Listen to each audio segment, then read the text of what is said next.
All right, so we'll make a start. Welcome everyone. I'm really thrilled to be welcoming you to this fantastic event as part of the Bristol's Conversations in Education series. And this one has been co-hosted by the Centre for Comparative and International Research in Education, as well as the Transforming Education for Sustainable Futures Network and the International Development Research Group. As you see, we have an array of really fantastic speakers who will be sharing their thoughts, ideas and questions for us to all be thinking about on the topic of how we can reimagine UK educational research partnerships in the South. Now, I hope you've had a chance to have a look at the fascinating background paper that members of the team have put together. Now, what this webinar is particularly attempting to do is to share evidence and insights about the challenges of inequitable partnerships and also the responsibilities of UK-based researchers to address these inequities. So therefore also thinking about experiences, strategies and plans for reimagining what it means to engage in educational research partnerships. Now, this emerges from a recognition that there are multiple inequities surrounding knowledge production, which the panelists will be speaking about, ranging from inequities in terms of access, unequal divisions of labour, to the structural politics of how UK-funded international educational research is enmeshed in active legacies of colonialism. And in particular, I want to draw your attention to the kind of guiding questions that this seminar is aiming to address. It's seeking to promote dialogue and understanding around what, if anything, can be done to address inequities within UK-funded international educational research partnerships, and what in particular are the responsibilities of UK-based researchers. And I'm hoping these questions will inspire you to contribute during the discussion sections of the seminar. And actually, if I could talk to you a bit about what our plans are for the next hour and a half. So the seminar is divided into three parts. We'll start with part one, which is our panelists sharing evidence and their experiences of the challenges and inequities surrounding research partnerships. We'll be hearing first from Tigist Grieve and Raphael Mitchell. Now, Tigist is a Vice Chancellor's Fellow at the University of Bristol. She's an interdisciplinary scholar whose work lies at the intersection of international development and gender studies. And she's joined by Raphael, who's a lecturer at the School of Education at the University of Bristol. And his work focuses on the processes of school improvement for disadvantaged groups in the Global South. They'll be followed by a presentation by Dr. Kelsey Shanks. Kelsey is the GCRF Challenge Leader for Education and a senior lecturer at Ulster University, where her research focuses on the relationship between education and conflict in divided societies. Then they are joined by Maria Teresa Pinto Ocampo, who is a lecturer at the National University of Colombia. Now, Maria Teresa has researched the challenges of addressing the horrors of the past in Colombia, studying the role of intellectual bottom-up initiatives and official truth efforts. After that first part, we'll have an opportunity for you to all engage in breakout discussions through the Padlet, which I hope you have access to. And if not, Joe will be able to put the link in on the chat. And then we'll return as a group to engage with the second part, which is about strategies for reimagining research partnerships. Now, I'll introduce our speakers when we get to part two, and that will then lead into a broader Q&A discussion. Now, without further ado, it's my great pleasure to welcome Raphael and Tigist to start the presentation. Thank you. Thanks, Arathi, and thanks everyone for coming. So today, Tigist and I are going to be talking about inequalities in access to and participation within international research collaborations, drawing on evidence from Africa. And in this presentation, we're drawing on multiple studies which Tigist and I have been involved with together and in collaboration with colleagues in Cambridge. And we're drawing on evidence from all of these published studies to address this central research question, which is around how equitable is access to and participation within international research collaborations in Africa, which, as Arathi said in the introduction here, is really, we're looking at this from, think about this from a UK perspective in terms of research collaborations.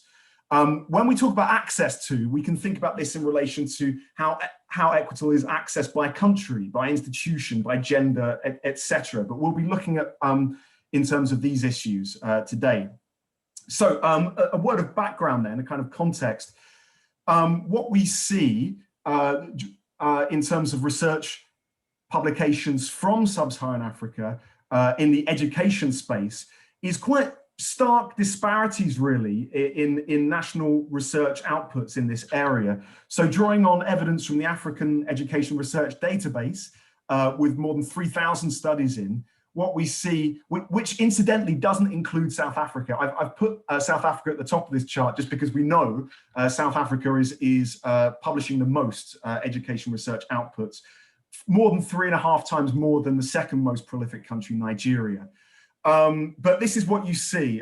In dark green, you've got the most countries with the greatest volume of research outputs. And the table on the right-hand side here showing you that it goes from a large number of outputs to very few, a long kind of tail here. Yes, just before I move on, like one or two things I wanted to say about this is, I mean, in terms of education research publications from the region, we see that only around 10% of studies from this, from sub-Saharan Africa are funded when it comes to education research. So the large majority of this is done by university-based academics who are just conducting their own unfunded research in education. And around about roughly a quarter of research from the region involves some kind of international collaboration with researchers based outside the region. Now, looking at a smaller subset of publications from the region, so only those in high impact journals in English language conducted over the last 8 years. So just looking at data from 1,000 of these publications, what we see is a greater proportion of these involve collaboration. So almost a half, 45% of research in high impact journals from the region involves collaboration with authors outside sub-Saharan Africa. And what we see is that there is there is increasing collaboration over the last across the last decade, but it's a steadily increase, not like a massively exponential increase. It's just a slow and steady increase over that period. So, all right, you might be wondering who is collaborating with African-based researchers. Well, here you go. On the left-hand side of your screen, you can see that USA and UK are most dominant in partnering with Africa-based researchers, and then followed by Netherlands, Canada, etc. Incidentally, when we talk about like the other countries, these are all northern-based countries. These are all countries essentially in the global north that are collaborating with researchers in sub-Saharan Africa. So, who are these? Who are they collaborating with? Well, we see some patterns here. Okay, so if you take USA and UK, their dominant partners are all the same. It's Kenya, Tanzania, Ghana in a different order. But these are these in terms of access. These are the researchers who are collaborating with, who are engaging in these international partnerships. And when we look, like just more generally across the region, what we see is some. Like a handful of very large players in international collaborations, Kenya, Tanzania, Ghana, Uganda, etc. Some like, again, a similar number of like middle-sized players. And then again, a long tail of countries who have very little collaboration with researchers outside the region. So this is an issue in terms of equity of access, I would argue. And when you can see this really starkly when we compare overall publications with overall collaborations. What you can see here In fact, this is replicated. We've got the countries with the greatest volume of research are those who are engaging in the most collaborations.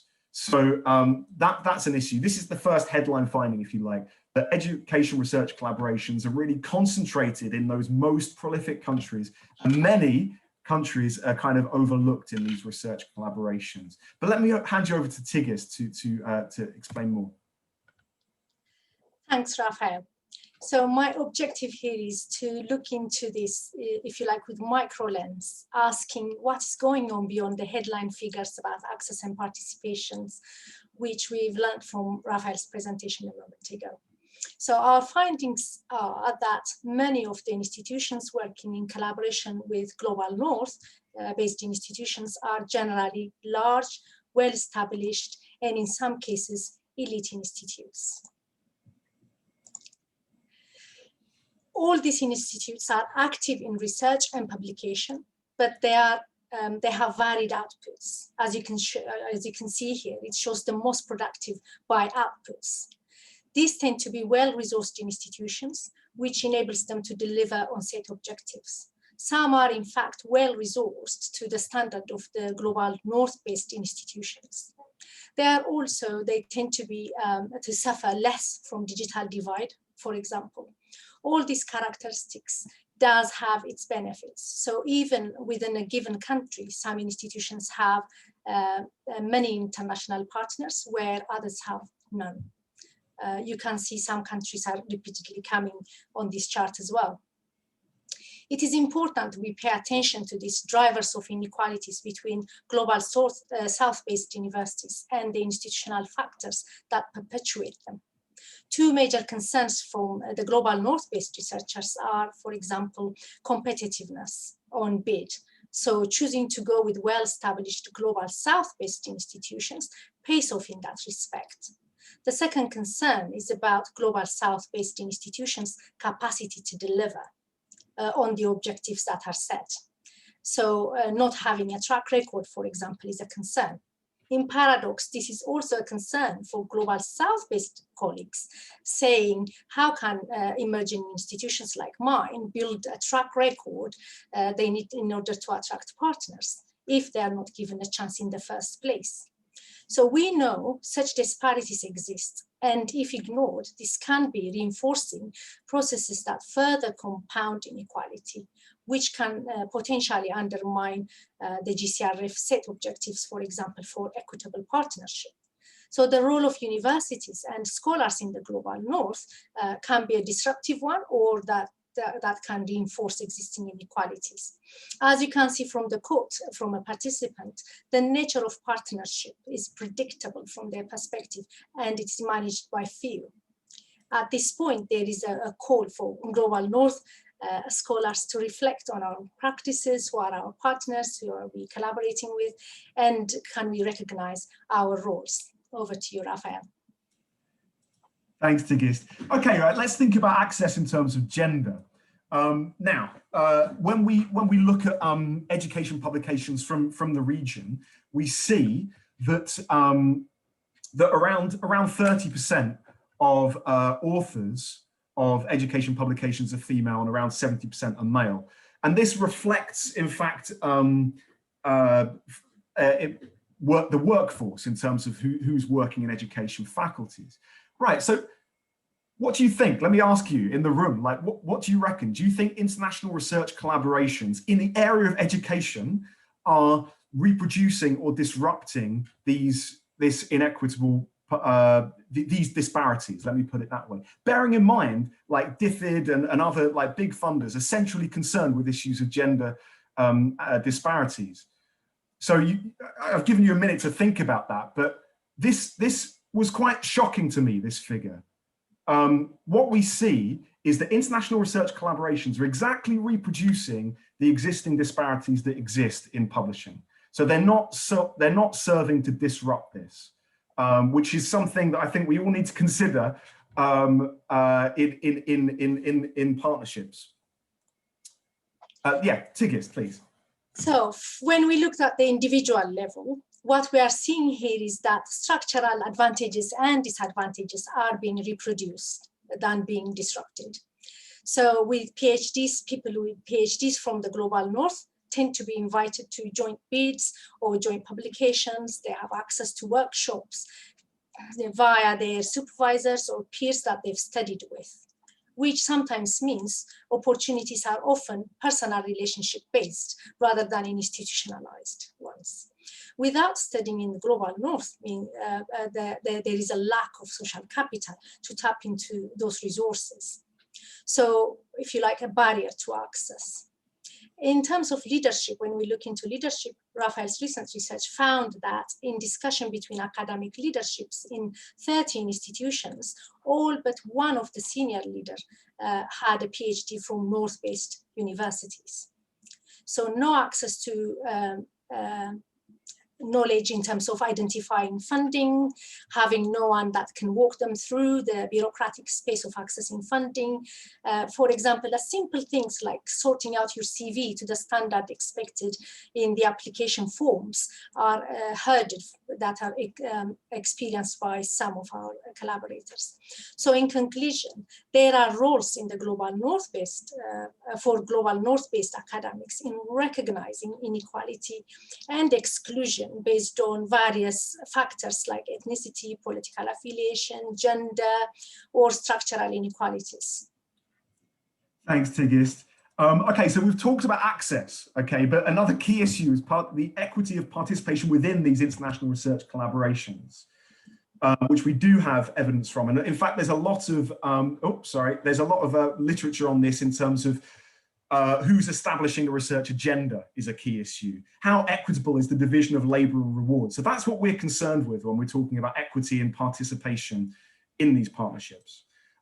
So there wasn't, like looking at evidence that we've collected in relation to the African Education Research Database project, we find that where research collaborations were initiated by African-based researchers, and where they were initiated jointly by African-based researchers and those in the north, there weren't concerns around the equity in these collaborations. People didn't have those concerns. Where they were initiated by African-based researchers, these senior leaders in research tend to establish the research agenda and define who was doing what within these relationships. Where they were jointly initiated, these were long-term relationships where there was shared agenda setting and like agreement around who was doing what.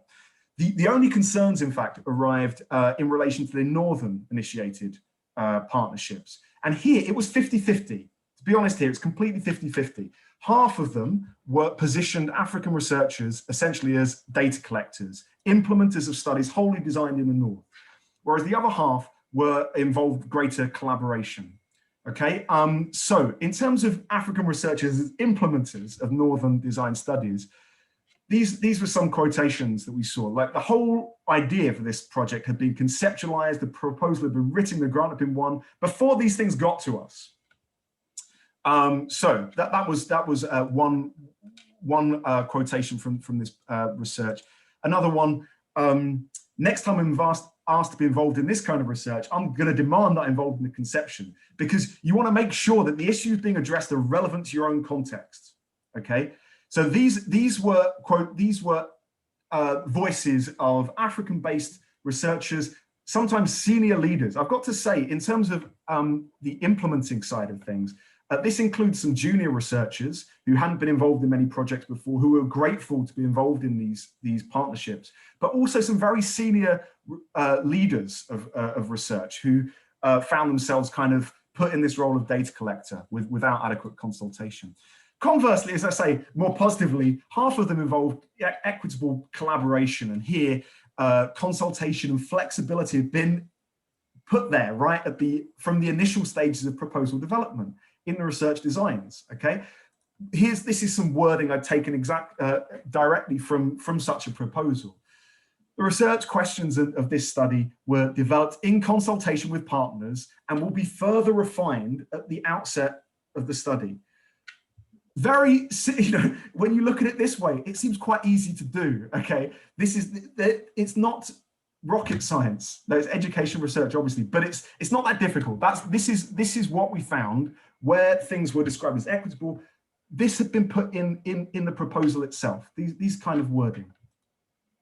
Oh, okay, so I wanted to also talk about first authorship, because if we're talking about equity of division, the equity in the division of labor and rewards, one great reward, one currency in academia is publishing, and first authorship really matters here, okay? And what we see looking at the bibliometric analysis is quite interesting patterns by country around first authorship. So let me just show you the table here. Again, we see, this is the left-hand side of this you've seen before, which countries are collaborating with African-based researchers.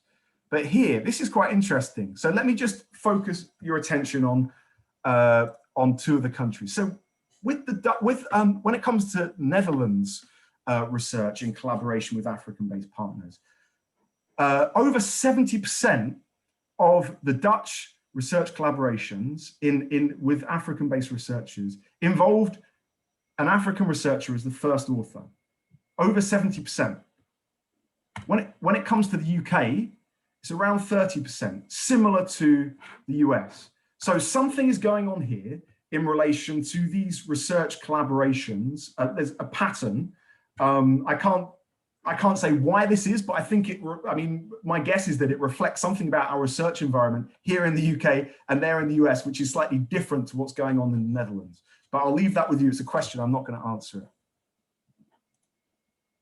it. Sorry, Tigist. So bibliometric analysis has limitations. We don't know whose work hasn't been credited. These are appearing here because they have been published and they've been credited for their input. So there are evidences that academics are publishing without referencing their colleagues and collaborators. This happens to senior colleagues, and senior colleagues challenged us, in fact, in our most recent workshop supported by SRC funding, saying there is no policing to do with such bad practices.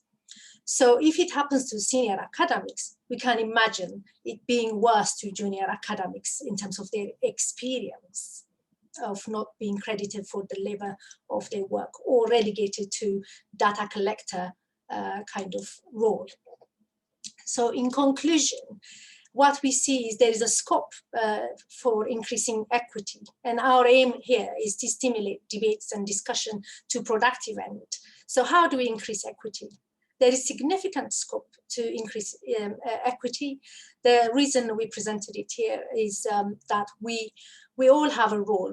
Everyone that sat in this room at least has a role and an opportunity to disrupt this by practicing fair collaboration and partnership, ethically kind of constructed ones.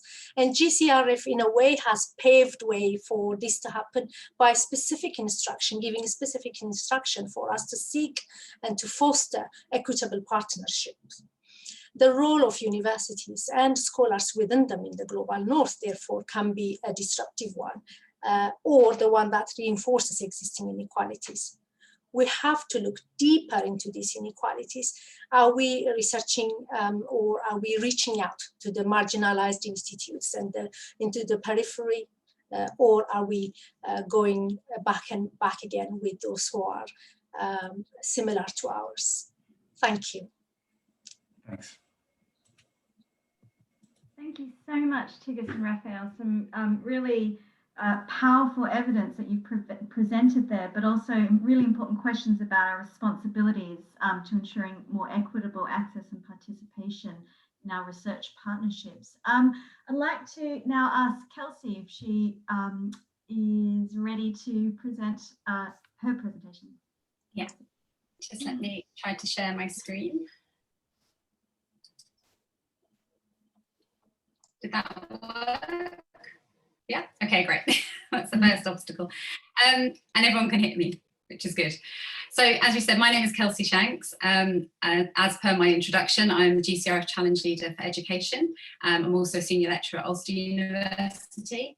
My academic focus is on the political and ideological use of education in conflict-affected contexts. And over the last 10 years, I've worked mostly in Iraq, but also in Somalia, Syria, Ukraine and Palestine.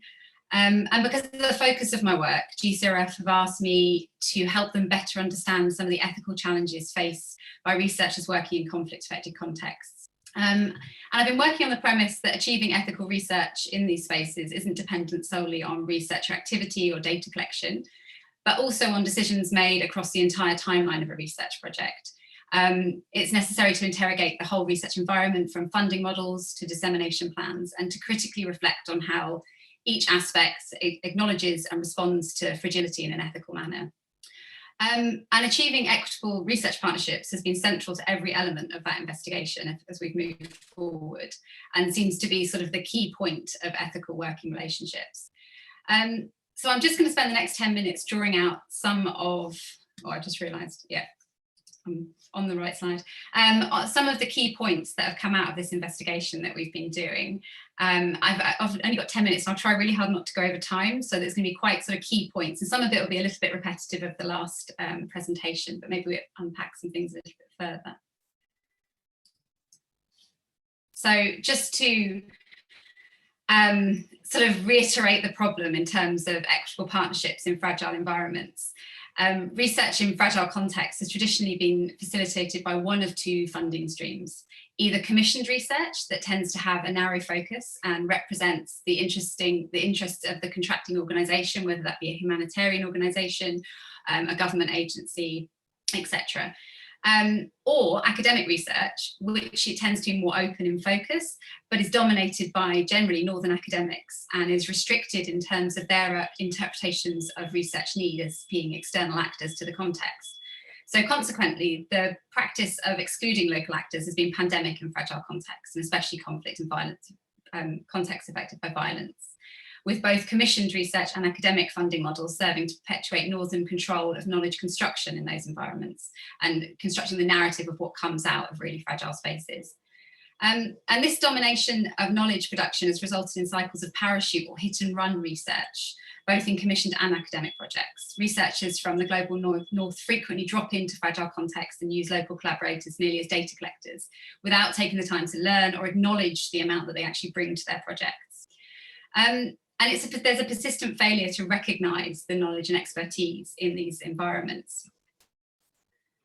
The findings I'm going to present draw really from a lot from my own work in Iraq. I spent a lot of time in Iraq in the period leading up to and just after the liberation of Mosul from ISIS. I'm drawing on observations from 9 particular trips during that period, 9 particular trips to Mosul and the surrounding governorate. I'm reflecting on my own sort of research experience and the ethical challenges I faced by working with local partners, but also on the research practices of others around me in the city during that period.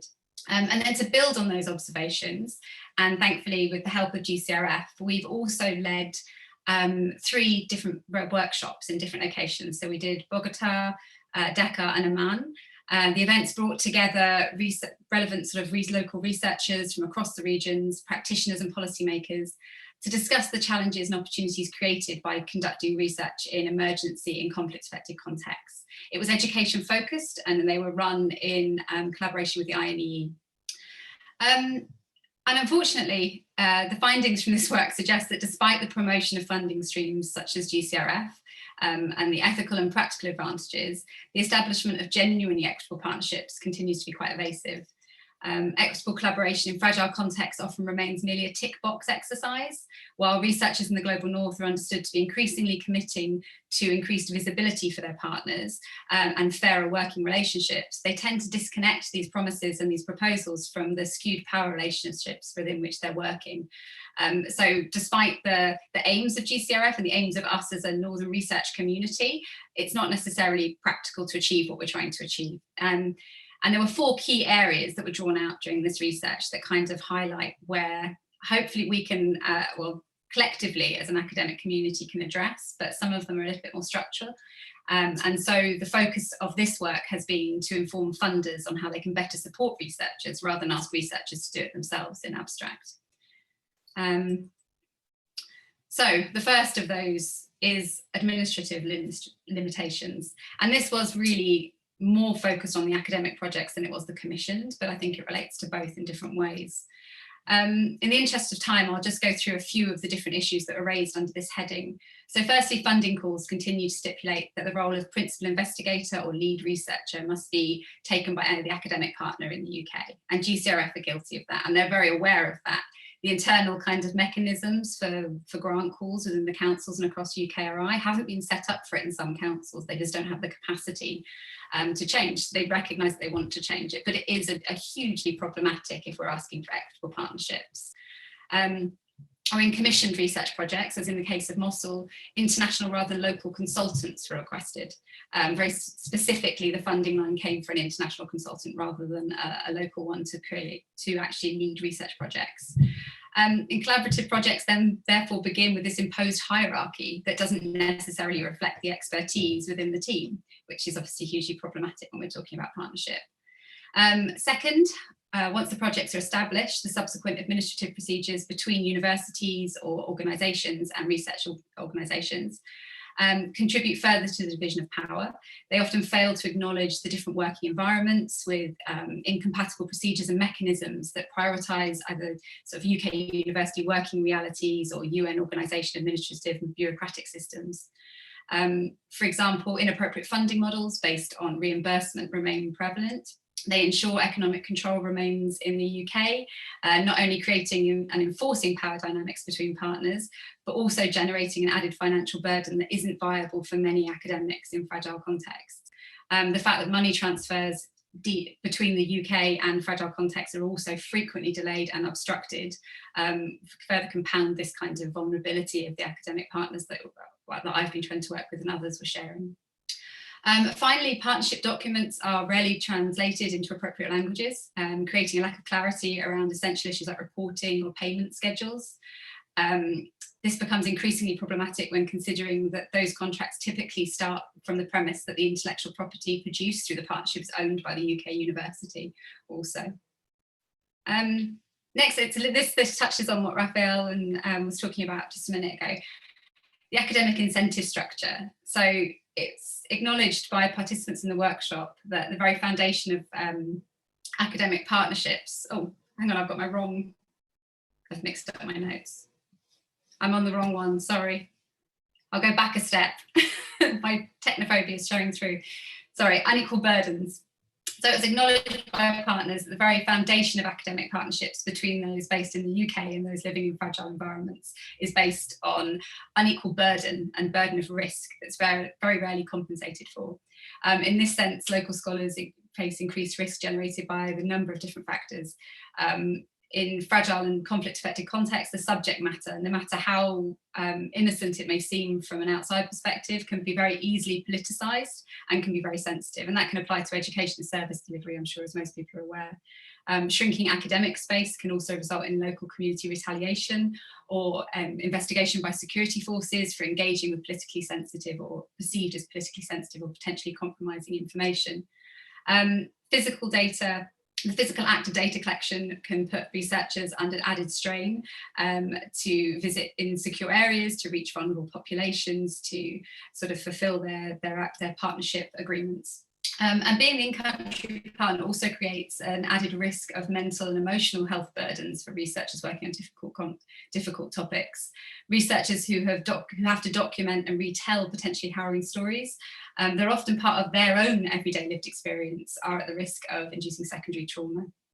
And how these burdens are managed is essential to achieving sort of research equity. So this is where I thought we were just a second ago. Academic structures, which touches on what Raphael said. In the UK, as an academic, I'm very aware that my whole professional working environment disincentivises me to pursue equitable partnerships. Academic careers are driven by the need to cultivate the role of experts. This is often achieved by demonstrating the ownership of the knowledge in your chosen field, the prestige of leading on a grant, not co-eyeing a grant, of presenting at international conferences, of publishing the 4-star single author peer-reviewed academic publications. They all contribute to this goal, and we're all kind of within that system if you're based in the UK. And it's problematic for a number of reasons, but in this respect, primarily because it undermines the need to acknowledge the importance of local scholars. And no matter what your intentions are, unfortunately, that structure does that. and it deters from the investment of time and resources into inclusive partnerships. The essential local knowledge and expertise that make many projects possible is frequently under-acknowledged because of this, I think. Regional scholars in the workshops that we conducted noted that while they are increasingly invited to co-author outputs, there remains an absence of funding within projects for them to present that research internationally or lead on the co-author, be the lead author. So incentive structures. On the flip side of that, the comparatively disempowered position of academics working in the conflict-affected context was noted to lead to acquisition of decision-making in projects. It was stated that researchers based in conflict contexts, the very nature of fragility can influence them to be more acceptive of exploitive power dynamics, both in terms of academic ownership and in acceptance of increased burdens of risk without looking for associated compensation within the project design. The degree to which NGOs and other external actors dominate local economies in fragile settings means that associating with foreign institutions can be perceived as a pathway out of poverty for many. High levels of unemployment and low wages may result in local academics partnering with external researchers in the hope that it can lead to a number of perceived benefits, whether they're promised or not outwardly, such as further employment, access to further research opportunities and funding opportunities that may be close to them. And a number of the calls that put out are often, if you've already had a GCRF grant, you can then apply for this. So we know, again, that's a structure that we've also fed into and we need to address. And also it can make your CV look more attractive to foreign NGOs if you want to take a step into the other sort of environment in which you can work. And these associated benefits were noted to serve as powerful motivators for academics to agree to relationships that hide their contributions to projects. And lastly, if I've got time, I just want to touch on the positionality of partners. And it was noted that when establishing equitable partners in fragile contexts, that the positionality of the potential actors within that context should be considered.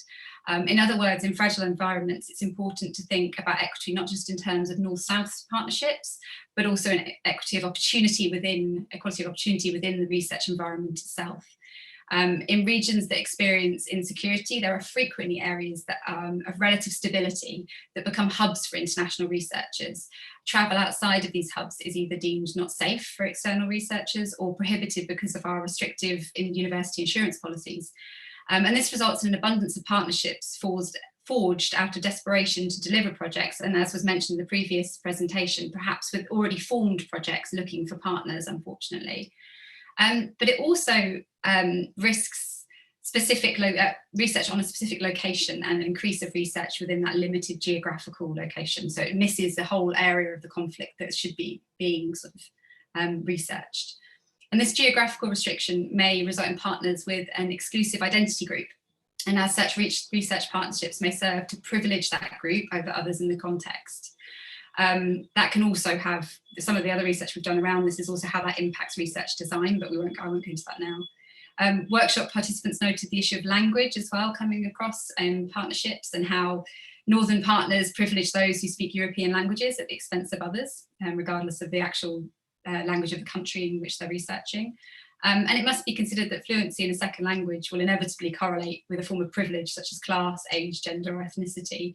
And understanding how this relates to the local context is vital.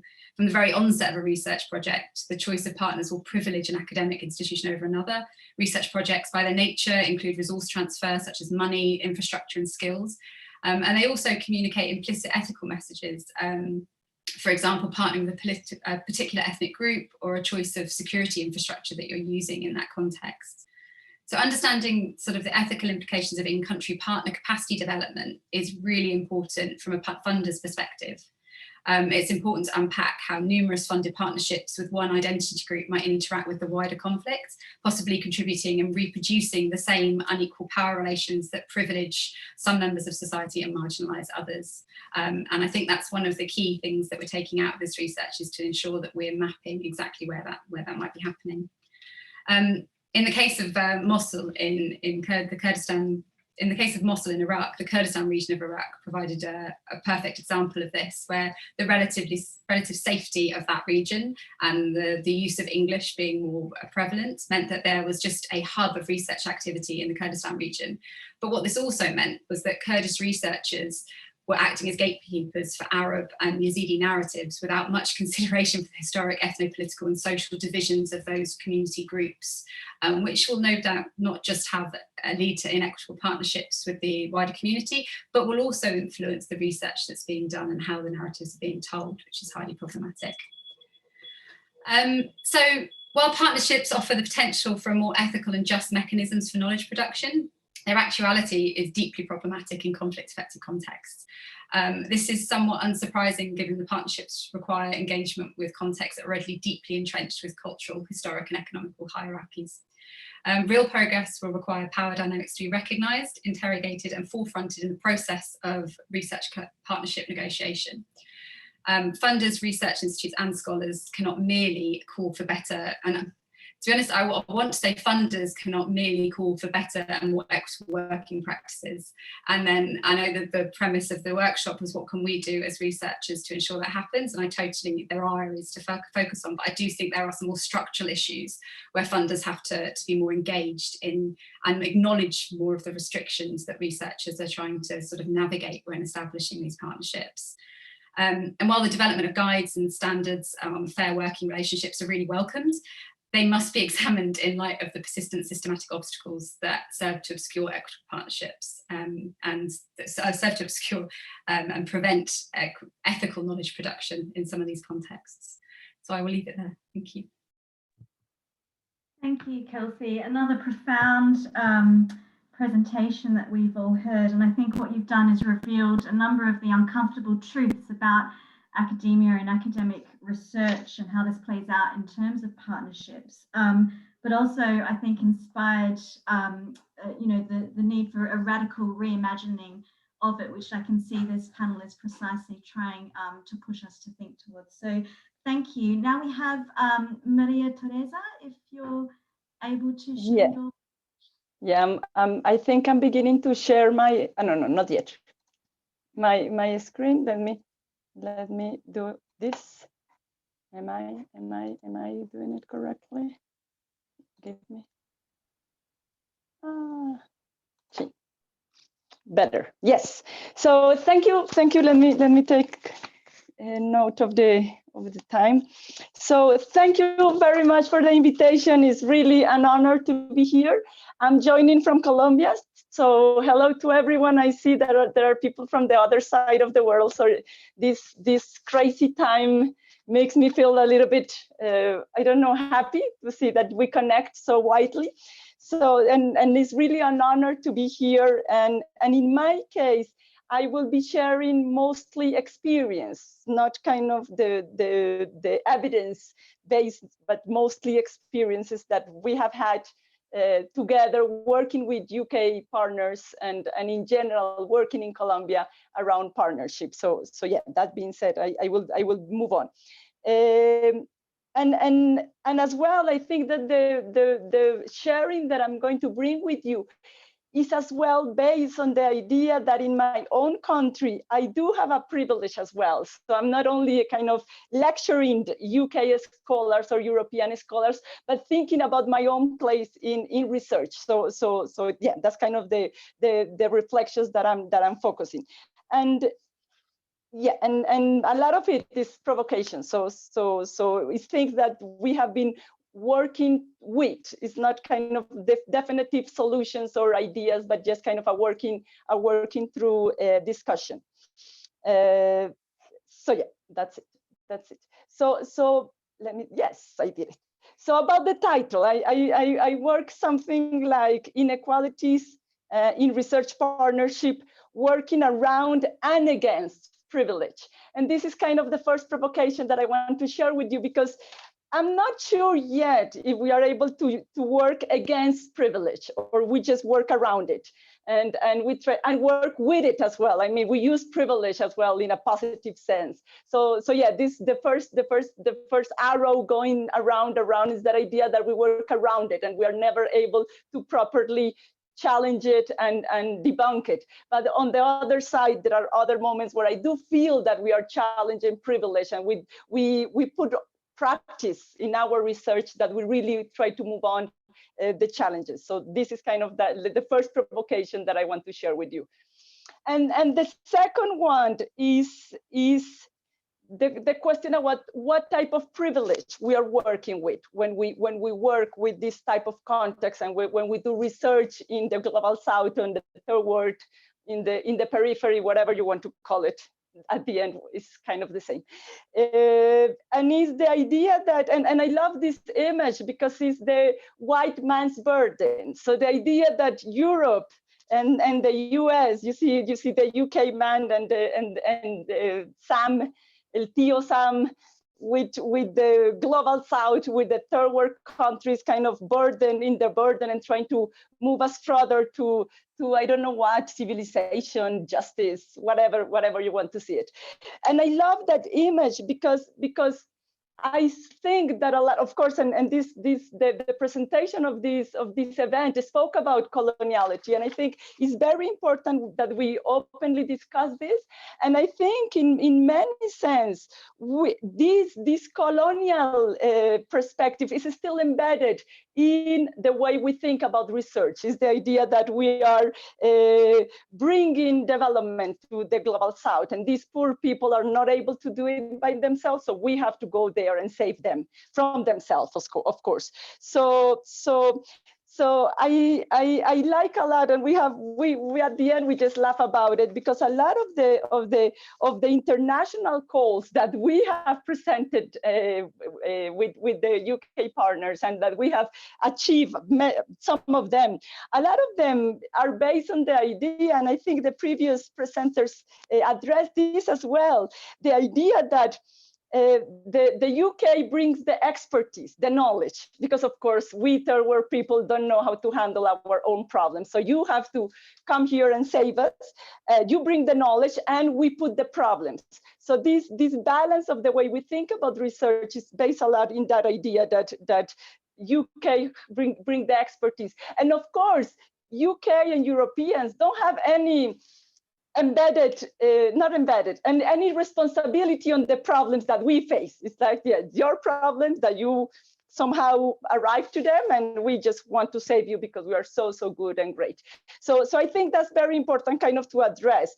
But of course, and that's kind of my final part, is that of course, as colonization is a global construction, racism is a global construction, of course we can challenge it and we can't deconstruct it. It can be torn apart. And I think we can, that's the parts of me that think that we can work against privilege and we can torn apart. So I want to say three things about how can we manage to build more equally relation, how do we torn apart this hierarchy of knowledge production and kind of society in general. So I like a lot this photograph, because and coming back as well to the previous presenters, is the question about where is knowledge production and where is the place of the different participants in the research. And I love that photo, and I know Julia Paulson is around in the audience as well, somewhere in the world. And I love this photo because when we did an event, the local communities, they play an active role in the event. So they were recording the event. Their participation on the event is not like they sitting and we telling them what to do, but we try to challenge that hierarchical place and where we are knowledge production, and we kind of share with them what they need to do, and they are just kind of recipients of the things that we do. So I like that image because kind of bring us to that idea, and of course it has to do with who are the experts, and I do think that we have to. Each time we work with local communities, we have to be very aware that they are agents in their own history. We are working together with the problems. We are not telling them how to solve their problems. and the solution could be just to keep silent, no? So we don't have any knowledge, we are just listening to you because you are the expert. No, on the contrary, we do consider ourselves with a specific type of knowledge. It's not better than their own knowledge, but we think we could bring our knowledge and their knowledge to a conversation together. And this is kind of the second element. So the question is, so what do we bring? What do we bring, especially when we have this type of projects? And what I do feel sometimes that we bring, and that's why I have this image, is that we bring the coffee. We bring the coffee where people can get together and discuss out loud their own solutions. And we discuss together the solutions. It's not that we are kind of putting the solutions or them themselves, is that we kind of bring the possibility of discussing. And we have learned in our projects that it's actually very nice, because usually we usually don't have time to kind of stop and think. We are just, all of us are just running around and trying to sort things day-to-day problems. So the opportunity to have that time of coffee break and kind of relax and think out loud about the issue, I think is very nice. So in many cases, I feel that with Julia and Matthew Brown, with Julia Paulson and Matthew Brown, we feel that our project are just kind of bringing the coffee to the table, and it's coffee, not tea. And to begin to finish, the other thing that I think that is very important in terms of how to challenge these conceptions of how do we do science and build partnerships is that we are not empowering anyone or saving anyone. And I love it, because a lot of the language when we produce policy briefings, when we write articles, a lot of the knowledge, and when we produce write the projects as well, a lot of the knowledge, we have to say that we are telling people, how do you say that? Let me think for a moment. We are empowering people. We are telling them we solve the problems. We taught them. A lot of the language around these issues are kind of reinforcing the idea that we are bringing them something, that we are empowering them, that we are saving them. And I think that we have to work through that, and we have to challenge that, and we have to, and I'm finishing almost, and we have to kind of stop using that language. We are not empowering anyone. People are already empowered, and a lot of the things we are just acknowledging the power that they already have. And so yeah, thank you. That's the final part. And yeah, thank you very much. So much, Maria Teresa. I think, as somebody had put in the chat, you've so powerfully demonstrated how we must reject the idea of a kind of white savior complex that's brought to research and education and international development. We have to move quite swiftly to the next part of the event, but of course these conversations are only just starting. If everyone could, Joe, I believe, is going to help put us into breakout rooms, and there we're encouraging you to engage with the Padlet that I hope you can see the link to. And then when we return as a group after 10 minutes, we'll hear from a couple of other speakers who have joined this event, who I'll introduce, and then we'll use the Padlet and your inputs to have a Q&A discussion together. So, Raphael, does that sound right? That sounds good, but let's not make it 10 minutes. Let's make it 8 minutes, just to 8 minutes. We are running a do little want bit people to chat. Yeah. Okay, fabulous. So you'll all go into breakout rooms now, and we'll call you back in 8 minutes. So please engage with the Padlet. Ooh, welcome back, everyone. Nice to see some faces before everyone quickly turns their cameras off. Was that 8 minutes? Yeah, I think that was 8 minutes. Time flies. Okay, so welcome back. We, feel free to keep updating the Padlet whilst the session continues, and we can return to some of any questions that you have for the presenters at the end. But we should move quickly on to part 2, which is really an invitation for us to start thinking with our panelists on strategies for reimagining research partnerships, having heard the kind of immense issues around the structures and practices of research. Now, it's my great pleasure to introduce our panelists. We have, well, Raphael will be speaking again, and I've introduced Raphael already, but he'll be joined by Professor Isabella Abderrahman, who is Professor of Gerontology and Chair in Africa Research and Partnerships, and the Director of the Perivoli Africa Research Centre. And also we have Dr. Ashley Brockwell, and Ash is an associate professor at the London Interdisciplinary School, teaching qualitative methods, practical sustainability skills, and environmental anthropology. So we're really lucky to have their expertise here with us today. So can I hand over to, is it Isabella first? I think so. Yeah. Okay, I'll share my screen. Just a minute.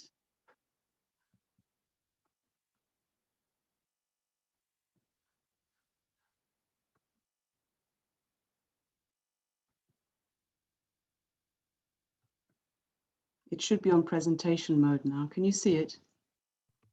Actually, Isabella, we can just see your file, the files rather than the actual. Sorry, I didn't hear that. My screen comes up as if I'm sharing it, but you are sharing your screen, but not the PowerPoint, so we can see the files, a number of your files. Oh, sorry about that. Just let me try again. Sorry, I know we're really out of time almost, so let me try again. That's it. And now if you do, okay, all right. Yeah. That's okay, great. I'm sorry about that. So first of all, thank you very much. This has been such a rich discussion so far. I've really enjoyed it. And what I would like to do is just share one or two reflections on two issues, two initiatives that we are thinking about and that we are thinking of pursuing at PARC, and that I would like to share with you very much, for critical reflection.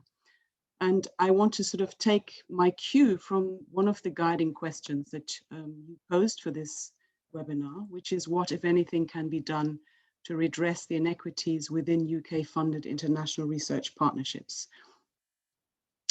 And what I thought I would like to share are two particular suggestions in that regard. And the first one really speaks to one of the challenges that I think Kelsey's and actually Maria Teresa's presentation really brought out, which is that whilst there is a lot of discussion around how to reframe partnerships, how to make them more equitable, somehow there seem to be still huge obstacles to actually moving in that direction.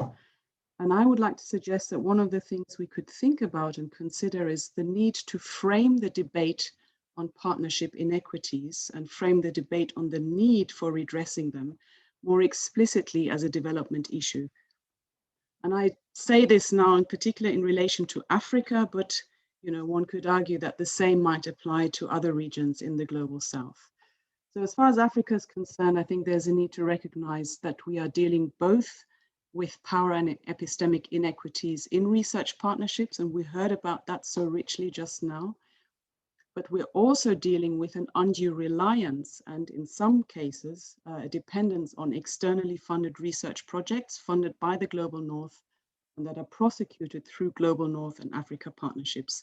Of course, the extent of that reliance will vary by country, by institution, but it is a general phenomenon.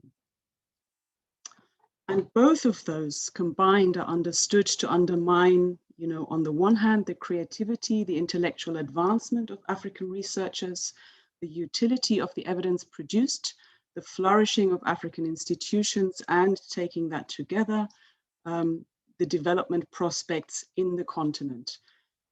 I should say that there is, I think, a need for a much more coherent body of evidence and a coherent line of arguments about the consequences of the imbalances that we're seeing and about where and how they harm Africa's achievement of its own aspirations. So what's needed really is to understand our efforts to redress partnership inequities as part of a necessary broader transformation that's required in the global research ecosystem through which African institutions, constituencies, and interests take their rightful place in knowledge production globally, and specifically become the leading experts on and primary providers of research solutions to local problems. And only if that situation is achieved do we have what's needed to really advance sustainable development outcomes in Africa.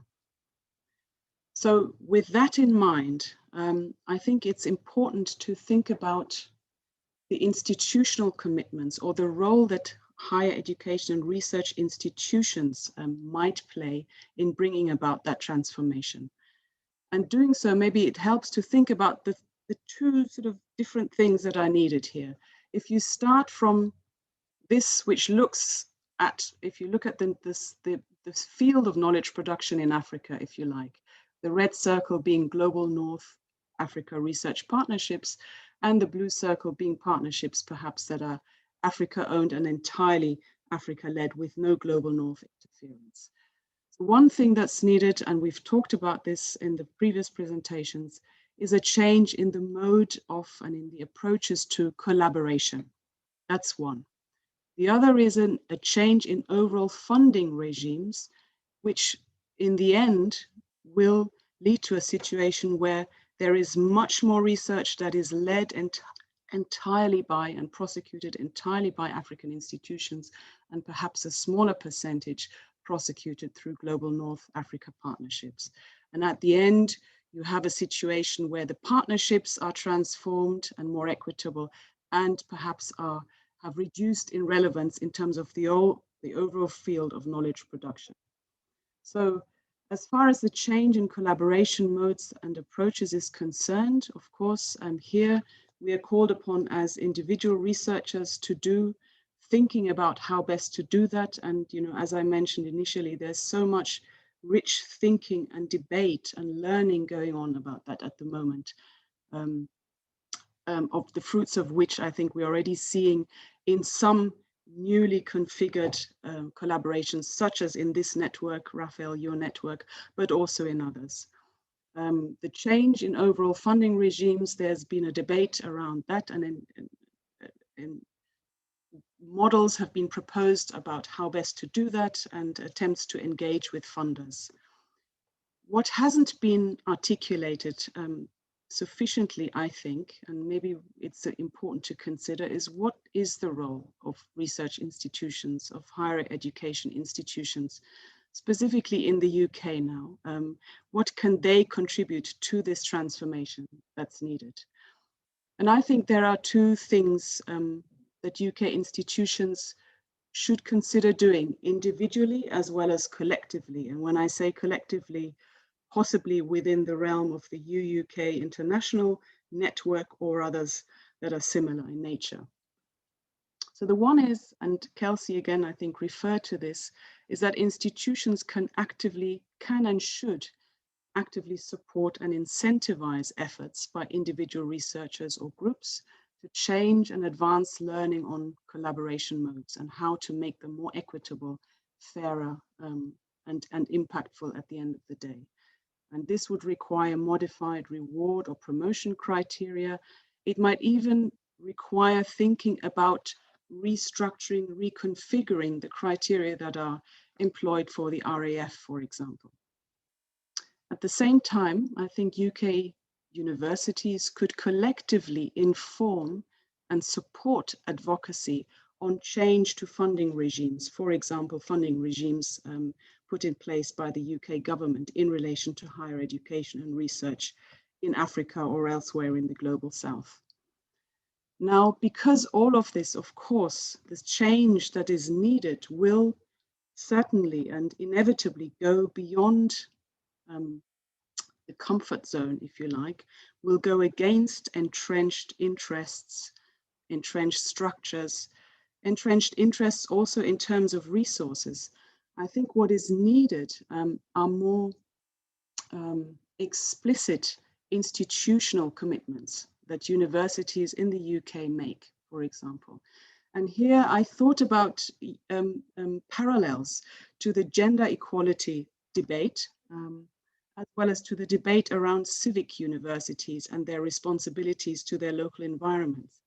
And it struck me that as far as the gender equalities debate is concerned, we have something called the Athena Swan Charter, which I think most of you will be familiar with, which sort of recognizes the need for and recognizes and celebrates good practice in advancing gender equality and you know, the progress of women in particular within higher education and research.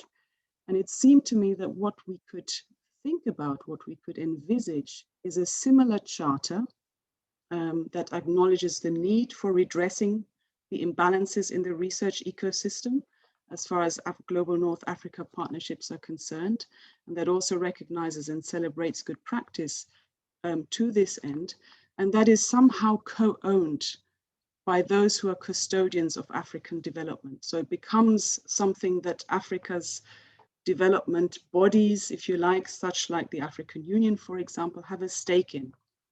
So that's one idea, a charter that's similar to the Athena Swan Charter, but oriented towards global North Africa research partnerships. And the other, perhaps linked, is thinking about the need to put in place university agreements, such as the civic university agreements that a growing number of higher education institutions in the UK are putting together, which include a statement of intent and grounded strategies and plans about what they will do. In this case, you know, to become civic universities and support the well-being of their local communities. In the case of Africa partnerships, it would then be grounded strategies and plans to ensure that the universities play their part in advancing the transformation in the ecosystem that's needed. And coming then to the question of what the responsibility is of individual researchers, I mean, we talked about the institutional level. And I think here, in addition to the various ways in which individual researchers can shape the design of their projects and of their collaborations, and we heard about approaches to that end, and we will hear about more. I think there is a hugely important role for individual researchers to support and inform the debate on, and actually also support advocacy for institutional commitments to this end. And I will stop here and hand back to you and look forward to the discussion. Thank you very much. Thank you so much, Isabella. Some really tangible things for us to think about taking forward. Next, we have Ash. Ash, are you ready with a slide? Yeah, is Raphael not presenting first? Oh, Raphael, sorry, apologies. Sorry, yeah, sorry. Thank you so much, Isabel. Such a great talk. I'm just gonna. I prepared some slides for you. I'm not gonna give the whole slides because I want to give some time to Ash. I'm sorry, Ash. We've got 10 minutes for your presentation, so down from 15. I'm sorry about that. But okay, so I'm going to briefly talk about mobilizing capacities within our research network, which has already been referred to, transforming education for sustainable futures. That's our Twitter hashtag. That's our website. Go and visit it. Not now, in a minute. But I'm not going to give this whole. You can see like all the actors that are involved. We're really a global international research network funded by GCRF, who we've already talked a lot about today, with partners around the world, but research hubs in India, Rwanda, Somalia, Somaliland, and South Africa in particular. And what TESF will be doing is funding around 80 projects led by researchers in these countries, which focuses on education for sustainable futures. The objectives around this, twin and interrelated objectives are about producing this research for change, but also about mobilizing capacities within the network to enable this kind of research for change now and in the future. So these are kind of interrelated objectives of this network. I'm not going to give the presentation that I was going to give, but I just want to point out one tension here in GCRF. And as has already been alluded to by a number of people, this is a really forward-looking effort, the GCRF. There's lots of great things about it. Look at this from the funding criteria. It seeks to promote meaningful and equitable relationships between UK research institution and so-called developing country partners. Okay, so this is really positive, especially in light of all the challenges we've seen in part 1 of today's webinar. Part 2, again, really positive. Look at this. It's about mutual capacity development, about enhancing and researching research and innovation capacity of both UK research institutions and those in the South. But these are in some ways in tension, okay? Because like potentially in tension anyway, because you've got this idea of like mutual capacity development. I mean, if GCRF is leading to increased UK research capacity in leading and administering research projects in the South, then that's not equitable. Yeah, so this is one of the tensions that is here. So what are the implications of this for our network? So this is something that Ash, who will be speaking in a moment, and Arjen Vals and myself have outlined a kind of a vision for this in this background paper, which we're just referring you to now. And I'm not going to go into the details about this paper because you can read it. It's there. It's online now, and we'll be sharing links in the chat and on the online. But what we do give is some ideas around mutual capacity. What could that look like? And for this, we're drawing on especially post-colonial and globalization scholars, people like Arjen Appadurai. And we think that strong internationalization is the basis, and perhaps the only basis, for mutual capacity development in projects like our own. Okay, and also, yeah, which links very much with ideas around the pluriversity, which Mbembe has discussed, and also D'Souza Santos, who was here at Bristol Conversation and Education 1 year ago. It feels like 10, but it was 1 year ago he was here. Anyway, I'm not gonna go into the paper now because you can see it. It gives it looks at all of these issues around collaboration, the need for this in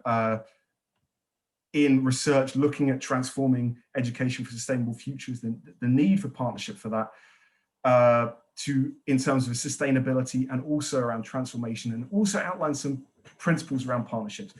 I'm going to stop there, and it's really my pleasure to hand over to Ash, Dr. Ash Brockwell, who is going to be talking about, he's been leading on the issues of monitoring and evaluation and learning for TESF. And the reason this is so important is because we've really, as we mentioned, we've really tried to take the issues around decoloniality and equitable partnerships seriously. And for this purpose, Ash has been given a lot of thought to that, on how MEL, which is historically a kind of compliance-based approach, how this can be decolonized. And I'm just going to hand over to Ash and stop talking now. Thank you. Thanks, Raphael. Let me just share my screen. Okay, so yeah, I'm going to be talking about monitoring and evaluation from the inside out, as I call it. Why from the inside out? Well, traditionally we have discourses of top down and bottom up. And you've got this idea of the sort of privileged white guy thinking that he's at the top and everyone else is at the bottom. And this is obviously not the kind of model we want to work from. And so what does top down and bottom up mean when you have such a diverse project, such a diverse context? So thinking instead about starting from the inside and working your way out, and really challenging these narratives that someone is at the top and someone is at the bottom. But there's also a different understanding of top and bottom. Sorry, gone too fast. Sorry, a different understanding of inside out. I love this song by Annie DeFranco, who's a 90s folk singer. And it goes something like this. We're all polylingual, but some of us pretend that there's value in relying on not trying to understand. We're all citizens of the womb before we subdivide into sexes and shades, this side, that side. Well, I don't need to tell you what it is about. You just start on the inside and work your way out.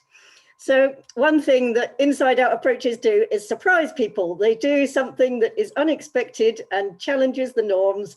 and generally throws everyone into a state of confusion. So there we go. And it's also starting from the inside, in the sense of starting from the heart, starting from what matters to you, starting from what has heart and power and meaning for you personally, and which for me is singing. I've always been a song worker ever since I was a kid, and separately from this evaluation stuff, I do a lot of facilitating song circles. So yeah, starting from the inside, in inside out evaluation is starting from what matters to you, and you as an individual, you as a collective. And we all see the world through different lenses, and these lenses are comprised by our values, our experiences, and also what we've been privileged not to experience. So you can see that everybody is looking at the same thing here, but they're all seeing it differently depending on what kind of glasses they're wearing. So this person thinks that the red cloud is the best thing they've ever created. This one prefers the blue one, this one prefers the green, but they're actually all looking at the same thing. So the design principles of this particular approach to evaluation, which I call inside out evaluation, or for those more academically inclined, inductive and intersubjective evaluation. I think inside out is easier to get your head around. But the design principles can be summed up by this image of river. And you think of a river as being kind of nice and peaceful and flowing gently, but it can also be a pretty rough ride, which is why I've put this whitewater rafting image. And those of you that have had the dubious honor of being involved in one of these inside out evaluation processes know that it isn't always a smooth ride. So these 5 questions: reflexivity, who am I? And meaning, what are my perceptions? What are my biases? What's my privilege? What are my lenses? What position am I seeing this from?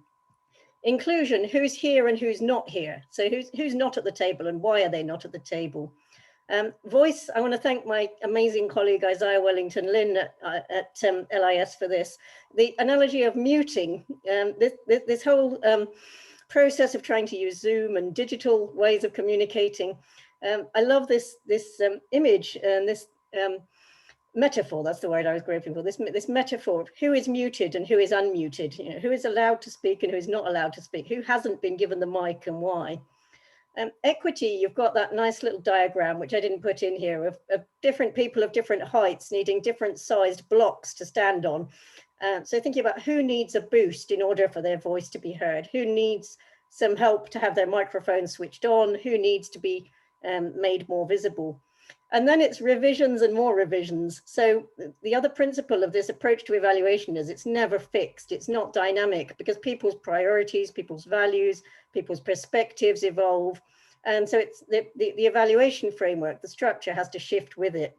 And I love this little quote from one of my favorite poems, The Love Song of J. Alfred Prufrock by T.S. Eliot.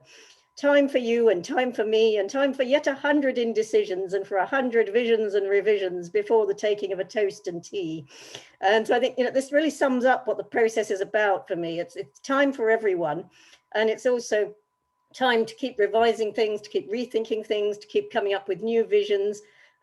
Indecisions, it doesn't have to be perfect. And of course, there's this, you know, one of our colleagues mentioned coffee, being very British here with toast and tea, but you know, it's that informal time where things happen that are not scheduled, and just being flexible with how you address things. I won't go into this slide because we haven't really got time, but just to say that this approach came out of an Education for Sustainability project over several years with multiple stakeholders in different countries, which was led by University of Brighton from 2011 to 2015. There's lots of publications that I can direct you to if you want to know the technical details. The 3 steps of value-centered evaluation. Sorry, I'm just going to minimize this because I'm taking up the whole space.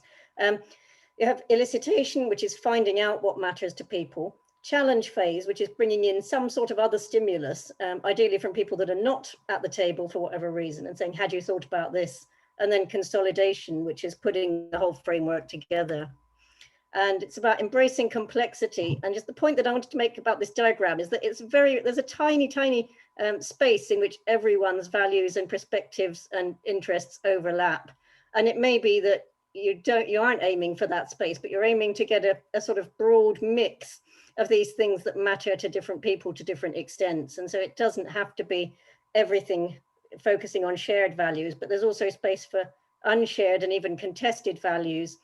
within this evaluation framework design. So I'm going to leave it there. I raced through that at a speed that wasn't intended, and I don't know whether any of that has sort of sunk in, but if you do need more information, feel free to email me. Raphael has my contact details, and yeah, I will shut up. Thank you, Ash. And also, Raphael. I believe that Raphael's put some more information in the chat, so please do go and have a look more at Ash's work there. And but I think it's absolutely, well, not only was your presentation captivating, but I think the principles of what you presented with us are really important for us to take forward as we continue with this. Now, Raphael, we are on 1:30. Should we should we draw to a close, or should we ask participants if they'd like to stay on to engage in a bit of Q&A with presenters who are able to stay for an extra 10 minutes? I think it's important to be respectful of people's time. So like, absolutely understand people need to leave. I'm prepared to stay here for a bit if people have questions, and that would be lovely to interact with people. But people need lunch as well. Yeah, that's right. So could I just say thank you to all our presenters and to the audience for such an enriched and engaging session. You know, I think some of us will be able to stay online, so it's an open invitation. If you would like to interact and ask any questions or share your ideas, please do stay on and let's have that conversation. But equally, we understand that people do need to get on with lunch and the rest of their days. So just to say thank you to those who do need to leave. Thank you. And also thanks so much to Arathi for really wonderful chairing of this event, this online event. Thank you. Okay, so bye to those who need to leave, and then in a minute we can continue.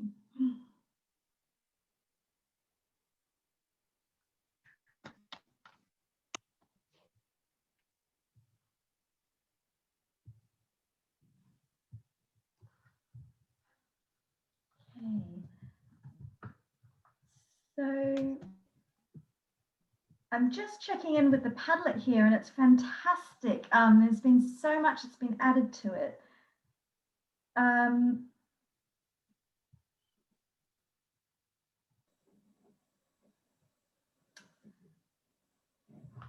wondering if we can start there to draw out some questions, or indeed if anyone who has decided to stay on, if you have a question, please feel free to put your hand up or simply unmute yourself and let it be known that you'd like to ask a question for our panelists.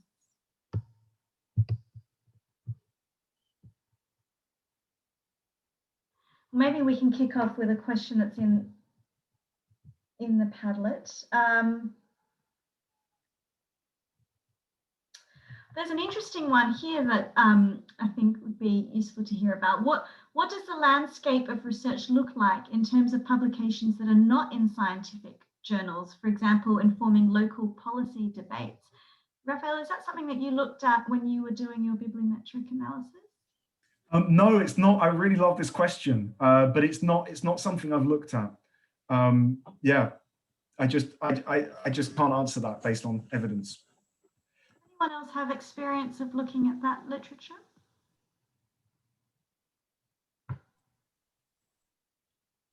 No direct experience. A fascinating question. So what I can say is that organisations like APHRC, which I think Isabella worked in previously, and higher profile organisations like that have their own communication wing. They've got established relationships with policy actors. So that's certainly happening in research centres outside universities, we can say, and some universities are engaging in that as well. But I can't draw on any evidence of that statistically.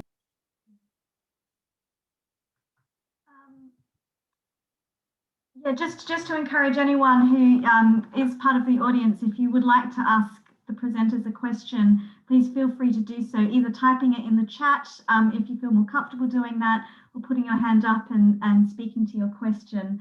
So we'll wait for that. But while we're waiting for people, oh no, somebody's come forward. So Ali has asked, in what ways can we avoid tokenism in our bid to promote equitable research relationships? Really excellent question, Ali. Does anyone from the panel want to think through that question with us? Ash. Yeah, I think this is what I was almost starting to get to, in terms of asking people what matters most to them and taking that as the starting point. Obviously, not only for evaluation, but also for strategic planning, for research design. You know, I think ideally, in order for something not to be tokenistic, it needs to be co-authored right from the beginning. And Raphael, you can probably speak to this as well from how the TESF network bid was initially constructed. Yeah, thanks, Ash. I mean, in the case of TESF, it was, even at the level, and we outline this in the document itself, which I've put in the chat.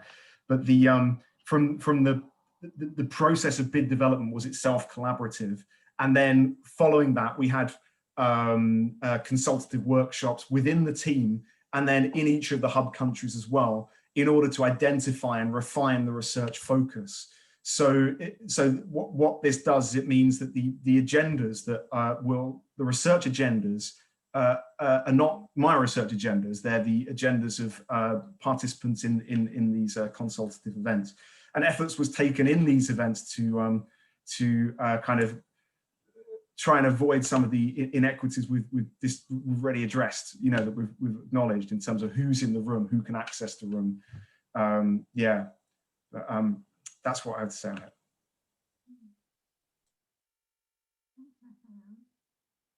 Isabella, did you want to come in? Or Tigist, feel free. Otherwise, we can see if anyone else has another question. Hi, Arati. Oh, yes. Bukolas? Yeah, I actually wanted to say something in relation to the question around non-scientific publications and how they influence policy. Fantastic. So in my experience is that they actually are more effective at influencing policy than scientific publications. And that, you know, there's various reasons for that, not the least, which is the time span for waiting for an academic publication. So in my experience in researching and working on managing monitoring and evaluation education programs in Northern Nigeria, for example, because the consulting firms that we hired to produce these evaluation reports, that also took quite a while, but we didn't need to wait for them to publish them in scientific journals.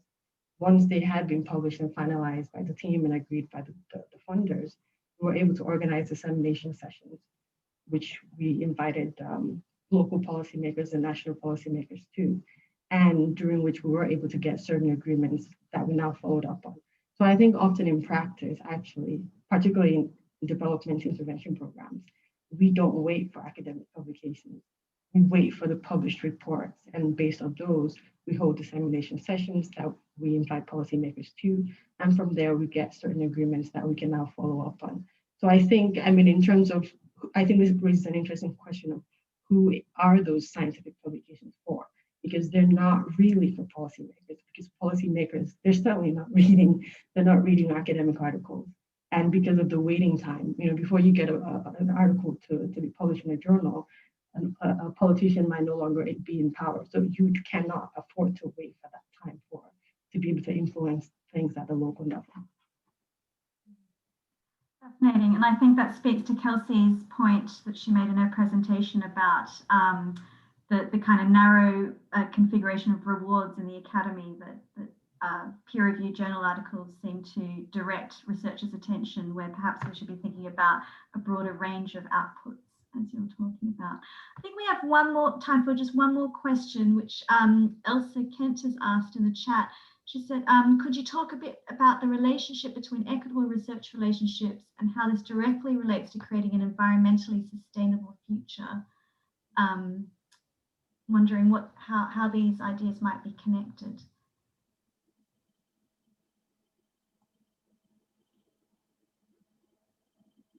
I can say something on behalf of TESF, because, and we've put this in the background paper as well, which I've sent in the chat. But I mean, we came up with a series of reflexive questions really to guide practice and activities within the network, and one of which is, I mean, as a sector, like academics, we're amongst the worst for pollution. I think that's a reality. You know, like the jetting around the world, and that is. I saw in the Guardian yesterday, like 1% of people are responsible for. I can't remember the statistic, but it was a large part of emissions, carbon emissions. So we've got to be aware of that. We've got to be aware of like who is paying the cost of that in terms of environmental costs from that. And it's certainly not the UK. Disproportionately, it's people in poorer parts of the world. So, I mean, one positive thing. So we kind of, as a principle, we've had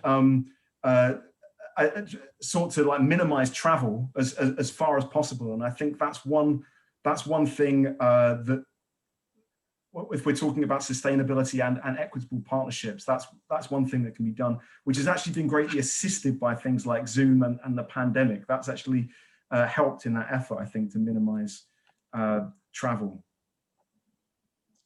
Can I quickly go back to the tokenism questions we've got? Please have a look at the Padlet. There are interesting questions there about that sort of things, how we can avoid it. And one of the questions there is about when is a good time to think and talk about partnership, before, during, or after funding had happened. Because, and also partnership, not a bolt-on thing, but it's it needs to be embedded in the process and in discussion way beforehand, before even opportunity to funding happens. You know, we can start that discussion. Then that is a way to avoid tokenism. Tokenism is when we just reach out to people because they fit that bid, and we just bolt them forcefully, and then just try to make a partnership. That's not effective way of doing partnership. So starting our conversation way earlier and recognizing the context our Global South partners are in, and being sensitive to that context is important to avoid tokenism. I think we have to draw to a close now, but just to again say thank you to all of those who participated in this session and to our presenters. I think there was a really strong thread running through all the presentations about the importance of addressing the inequities in research partnerships, and particularly through collective and creative means. And I think, I mean, Isabella, yours in particular showed the kind of very concrete reimagining of research partnerships that we could perhaps collectively work towards. So hopefully this isn't goodbye, but just the beginning of more conversations as we work together on these issues. So Raphael, if there's anything else that you'd like to add before we know? Okay, so, oh yeah, please do. Wanted to say thank you, everyone. Thank you to the panelists here, and for making just fantastic contributions towards this debate. And I really hope, and thank you as well, Professor Arati Sriprakash, for really wonderful hosting in difficult circumstances. And we'll be getting back. We're not going to go away. We'll feed back on this event online. We'll get back to you, and the recording will be available as well. Thank you, everybody, and take care. Thank you. Thanks. Bye-bye.